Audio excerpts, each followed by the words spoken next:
Hello students, welcome back. Today we are going to start the question and answers.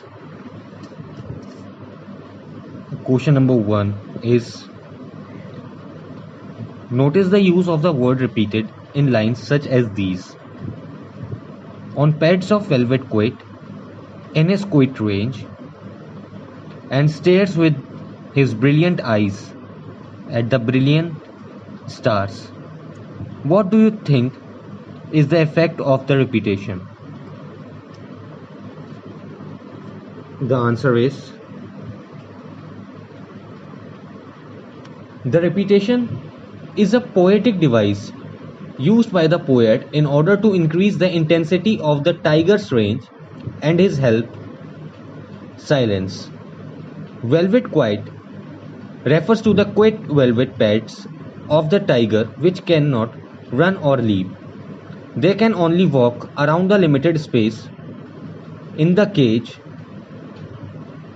The use of quiet rage symbolizes the anger and ferocity that is building up inside the tiger as it wants to run out into the forest and attack a deer.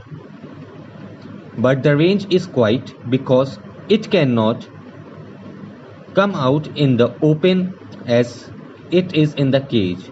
The double use of quiet has brought immense beauty to the poem.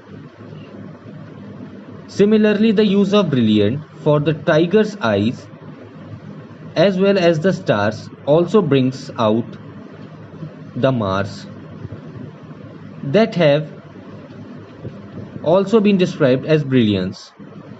With the same eyes, it stares at the brilliant stars with its brilliant eyes, thinking about how beautiful its life could be in the forest.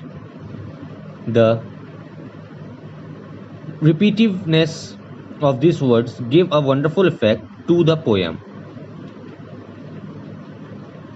Question number 3: are zoos necessary for the protection for conservation of some species of animals?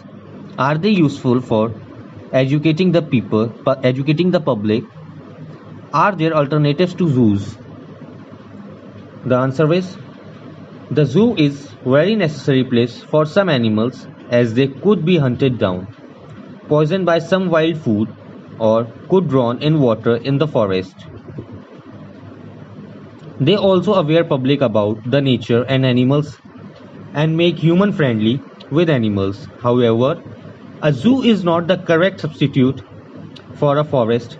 In a zoo, an animal would feel caged, bound, and not free to roam about in the wild.